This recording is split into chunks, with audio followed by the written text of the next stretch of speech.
삼성 총수 일가로는 처음으로 구속된 이재용 삼성전자 부회장 관련 소식부터 알아보겠습니다. 취재 기자 연결하겠습니다. 김태민 기자.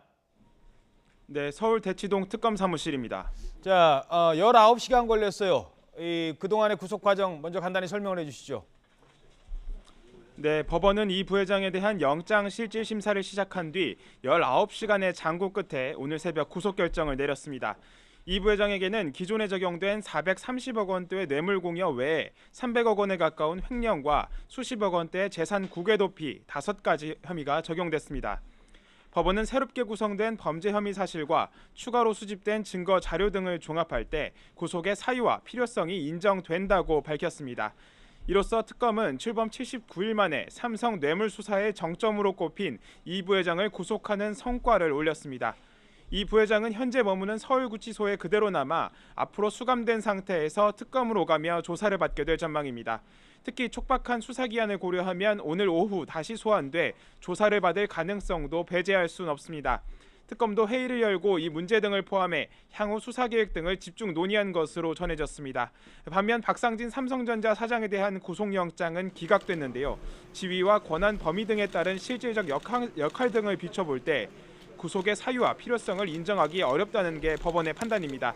이에 따라 박 사장은 오늘 아침 7시쯤 집으로 돌아갔습니다. 자, 지난번에는 기각 결정을 했고 이번에는 영장을 발부했습니다.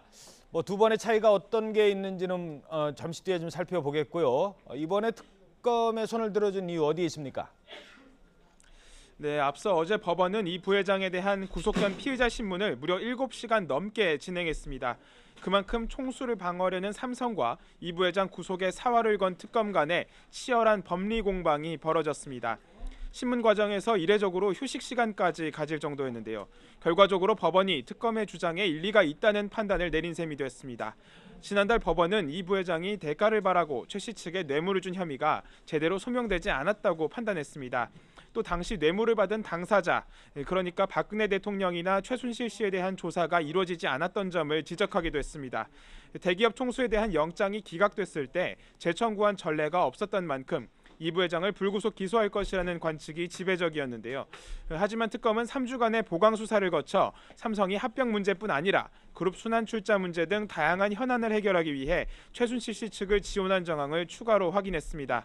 이에 따라 다시 한번 이 부회장을 불러 조사한 데 이어 구속영장을 재청구하면서 승부수를 띄웠고 결과적으로 적중하게 됐습니다. 예. 자, 이제 수사 기간이 얼마 안 남았다는 게 문제거든요. 28일까지입니다. 이 짧은 기간 수사가 어떻게 진행이 될까요? 네, 일단 말씀하신 것처럼 특검에게 남은 시간은 2주도 채 되지 않습니다. 오는 28일이면 70일로 정해진 수사기간이 종료될 예정인데요.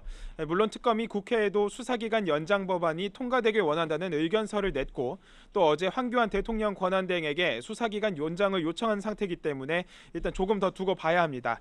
하지만 특검은 수사기간이 연장되지 않는다는 가정하에 남은 기간 수사에 속도를 낼 것으로 보입니다. 이 부회장을 구속하면서 뇌물죄 입증의 문턱을 넘어선 만큼 박 대통령의 뇌물수수 혐의 역시 일정 부분 법정에서 인정된 것으로 해석됩니다. 하지만 최고의 하이라이트가 될 박 대통령 대면 조사는 오히려 힘들어질 수도 있다는 관측이 나오고 있습니다. 이 부회장의 구속으로 어느 정도 혐의 입증이 된 상황에서 박 대통령이 선뜻 특검과 마주 앉을 가능성은 낮기 때문입니다. 따라서 향후 특검의 수사가 어떻게 진행될지에도 관심이 쏠리고 있습니다. 지금까지 서울 대치동 특검 사무실에서 YTN 김태민입니다.